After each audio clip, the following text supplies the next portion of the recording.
Hello everyone, फेरि पनि एकदमै धेरै स्वागत छ हजुरहरूलाई आजको मेरो नयाँ भिडियोमा। आई होप हजुरहरू पनि एकदमै सन्चै आरामै हुनुहुन्छ होला भने एकदम ठुलो आशा रहेको छु साथीहरू, र म पनि एकदमै सन्चै नै छु। अनि आज चाहिँ म चाहिँ क्वार्टरमा आएको चाहिँ 3 दिन भयो साथीहरू। अनि सो आज चाहिँ एकदमै बोर लागेर चाहिँ म चाहिँ बिहानै उठेर फ्रेस भएर चाहिँ घर सरसफाइ गरेँ। भित्रीको चाहिँ बाहिर सफा गर्न जान आँटेको हो। अनि म चाहिँ कति दिन भयो नि त बाहिर सफा गरेको छैन। अनि अरूहरूको घरमा चाहिँ आगो बोर्ड छ भने मेरो हामी बस्ने घरको अगाडि चाहिँ 2टा बिरौतीको बोर्ड छ क्या। अनि त्यहीँ एकदमै पातहरू झर्ने रहेछ त्यहाँ चाहिँ। सो म चाहिँ अहिले चाहिँ त्यहीँ सफा गर्न जान आँटेको। अनि पातहरू झरेपछि चाहिँ अनि त्यहाँको यता मान्छेहरूले हिँड्ने मान्छेहरूले चाहिँ सफा भन्ने रहेछ क्या। अनि म चाहिँ 3 दिन भयो नि त भर्खरै नयाँ। अनि मलाई थाहा थिएन कहाँ सफा गर्ने के गर्ने भनेर चाहिँ। अनि सो म चाहिँ बाहिर सफा गर्न जान आँटेको साथीहरू। मेरो बुढालाई चाहिँ भन्नुभएको रहेछ बाहिरको पनि सफा गर्नुपर्छ भनेर भन्नुभएको रहेछ। अनि सो म चाहिँ अहिले त्यहीँ सफा गर्न जान आँटेको साथीहरू। अनि थाहा हुँदैन नि त हामीलाई, अब नयाँ ठाउँ, नयाँ भाषा, अब हिन्दी बोल्न आउँदैन साथीहरू मलाई चाहिँ।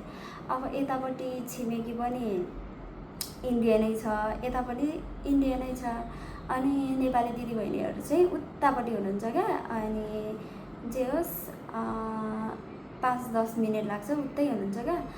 अनि छिमेकी अनि सबै इन्डियन छ। अनि हिन्दी बोल्न आउँदैन मलाई, हिन्दी बोल्न आउँदैन भन्नाले नि बुझ्न चाहिँ बुझ्छ, तर त्यति साह्रो फर्काउन आउँदैन कि। गाह्रो पो छ त हौ साथीहरू। अनि सहज गर्नु जान्छु साथीहरू।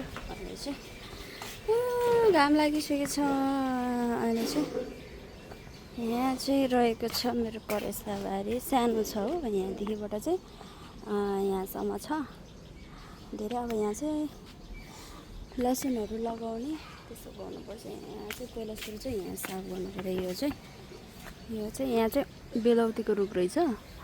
अनि यहाँ पनि रहेछ हो, 2टा रहेछ, 2टा थरीको। अनि म चाहिँ यहाँ बाहिर सफाइ गर्छु। झाडु खोयो, सफाइ गरेर आज त घर पुरा यहाँ कहाँ गएर हगिन्छ हौ। यहाँ यो माथि यो आगको बोर्डमा बस्ने रहेछ। अनि पुरा हगिन्छ यहाँ। दिनमा 4-5 फेर साफ गर्नुपर्छ। मैले त्यहाँ फोहोर उठाउने मान्छे आउँछ हो अहिले सिटी बजाएर।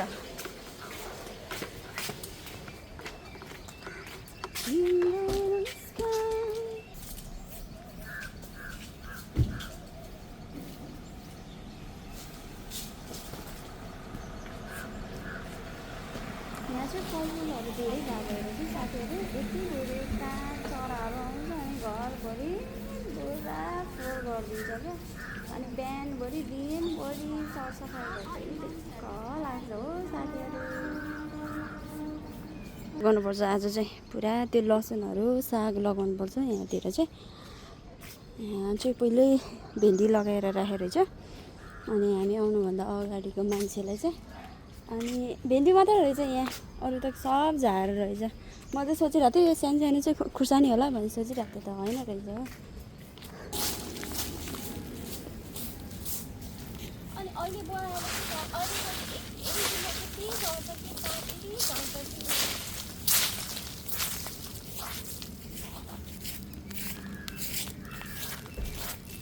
तर मेरो त यही काम त यही जस्तो भयो। दिनमा 4-5 फेर साफ गर्नुपर्छ घरभरि।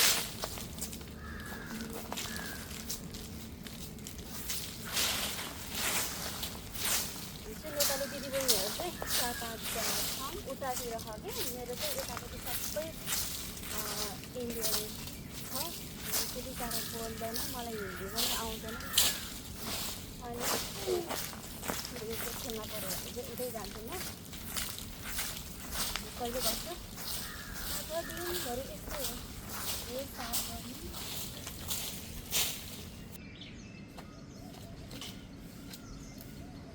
झरिनहरू माटो रहेछ, कहाँ राख्ने भनेको यहाँ आउँदैन। 1 घन्टा लाग्छ।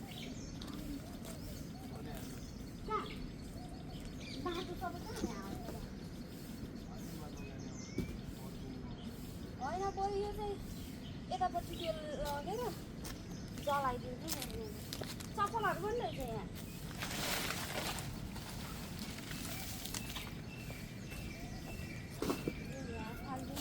मलाई त्यो बकेट दिनु त अनि यिनीहरू चाहिँ त्यहाँ हालेर जलाइदिन्छु।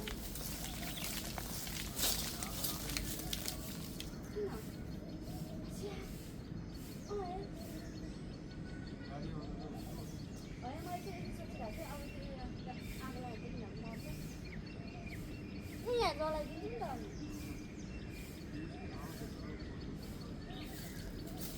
माटो हाल्यो भने त कराउँदैन।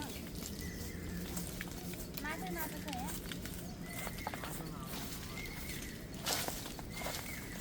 यता यहाँ फालिदिनु।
मेरो चाहिँ बाहिरको काम चाहिँ भ्यायो सरसफाइ गरेर चाहिँ म चाहिँ अब चाहिँ खाजा खान्छु अनि त्यसपछि चाहिँ बाहिरको झारसार उकाल्न पनि हुन्छ बारीमा चाहिँ छोटा सा मेरा बारीमा झाडो खानुपर्छ।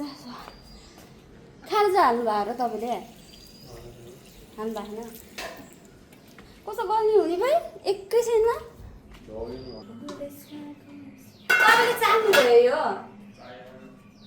अनि के हो चाहे जस्तै रहेछ।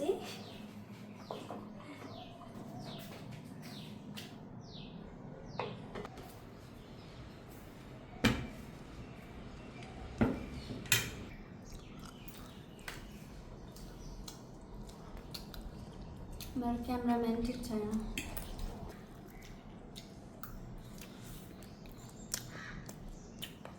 खानु गर्दैन खाना रहेछ नि त यसमा मोबाइलमा बोल्दै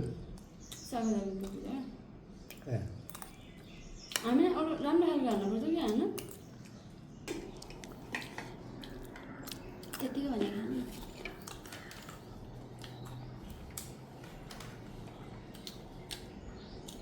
मलाई त पहिला पहिला सुगन्धन मन पर्ने थिएन अब चाहिँ यहाँ बानै बसेर पुरै छोड्दै पनि त खाना पर्छ भातै खाँदैन रहेछ।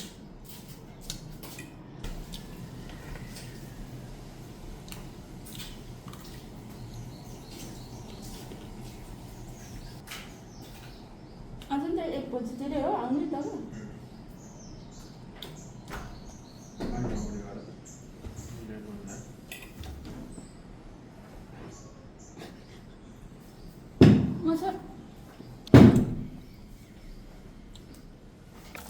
खाने बित्तिकै त काम बढ्छ क्या मेरो गाउँमा।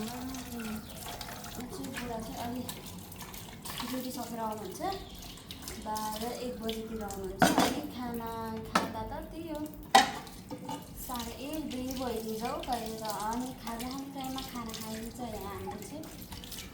अनि अब लानुभएको भए चाहिँ अब बिहान खाना खाऊ, दिउँसो खाजा खाऊ, बेलुकी खाना खाऊ, फेरि 4-5 टाइम खान्छ हो नेपाली भेटा खाना त। यहाँ त अब खाना भनेको 1 टाइम 2 टाइम मात्र।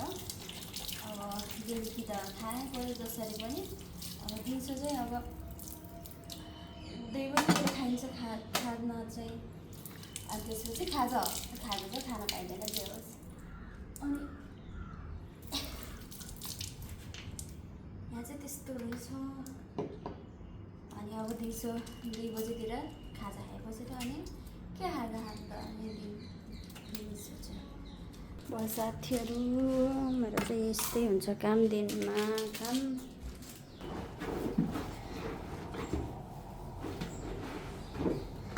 यस्तै हो साथीहरू, दिनमा फुर्सद भन्ने छैन, काम पनि छैन, फुर्सद पनि छैन भन्ने जसरी।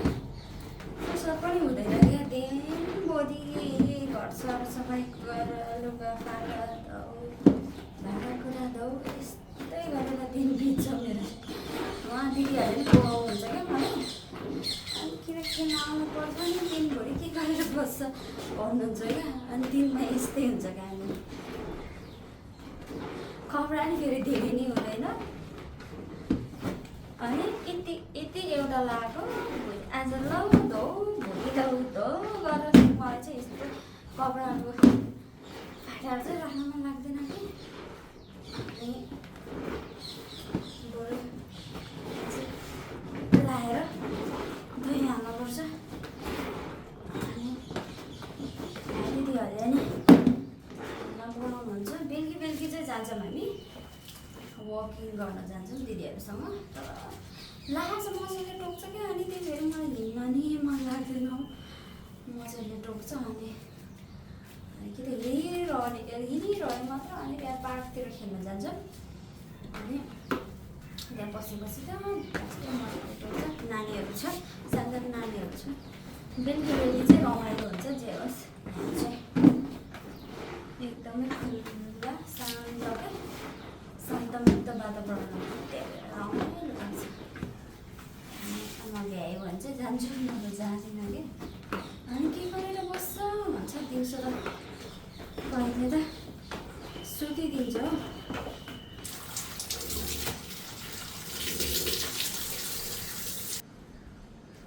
आज चाहिँ जे होस् घाम लाग्ला जस्तो भइरहन्छ।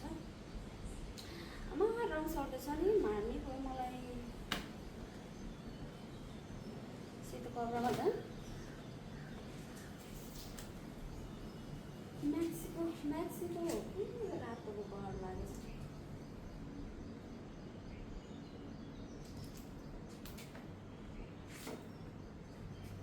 आज चाहिँ यस्तो मजाले घाम लाग्छ कि।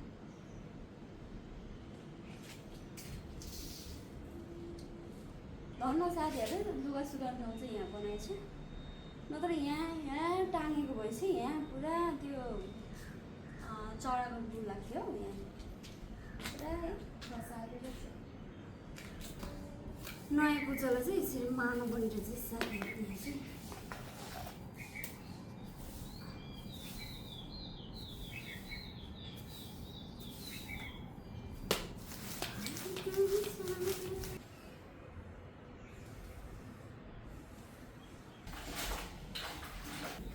खानामा त्यस्तै कपाल, त्यस्तै कपाल।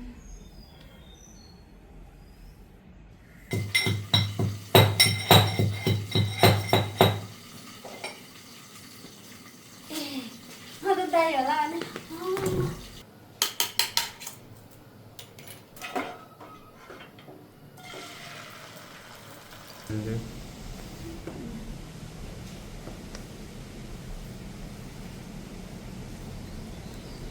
मलाई कस्तो भोक लाग्यो।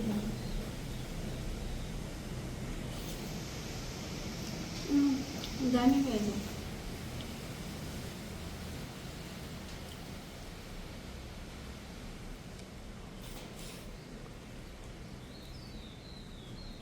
भरे त आलु 1 पाउ मासु लिएर आएर मलाई यहाँ हाल्दै सलाद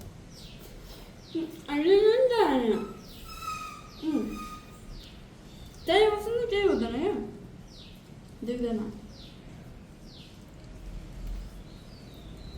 हेर्न अहिले टक्क गिलासमा पानी ल्याउनु पर्ने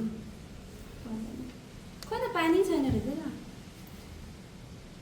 साथीहरू हामी चाहिँ बुढाबुढी चाहिँ आज चाहिँ इभिनिङ वक जाँदैछौँ घरमा मात्र कति बस्छ बिहान बेलुका बेलुकी चाहिँ यसरी हिँड्न चाहिँ अलि रमाइलो लाग्छ मलाई चाहिँ यस्तो शान्त वातावरण चिसो चिसो मौसम यस्तो रमाइलो लाग्छ पानी पर्न आँट्यो र सिमसिम पानी परेको छ है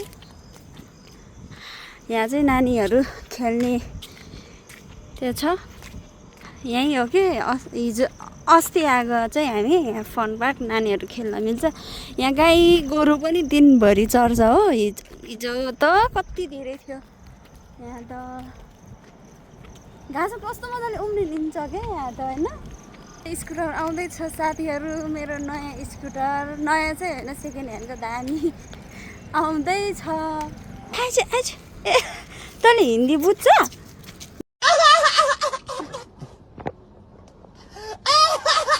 ए नेपाली बुझ्छ तैँले हाम्रो घर आइज तँलाई म मासु दिन्छु है मासु दिन्छु म तँलाई यहाँ कुकुरको भण्डार थुप्रो छ कति धेरै छ मलाई कुकुर भने यहाँ चाहिँ राति भएपछि साथीहरू सबैजना खाना खाइसकेपछि चाहिँ इभिनिङ वकमा जान्छ साथीहरू हामी चाहिँ इभिनिङ वक गरेर पनि आइसक्यो बुढाबुढी चाहिँ अब चाहिँ सुत्ने बेला भयो सबैजनालाई गुड नाइट साथीहरू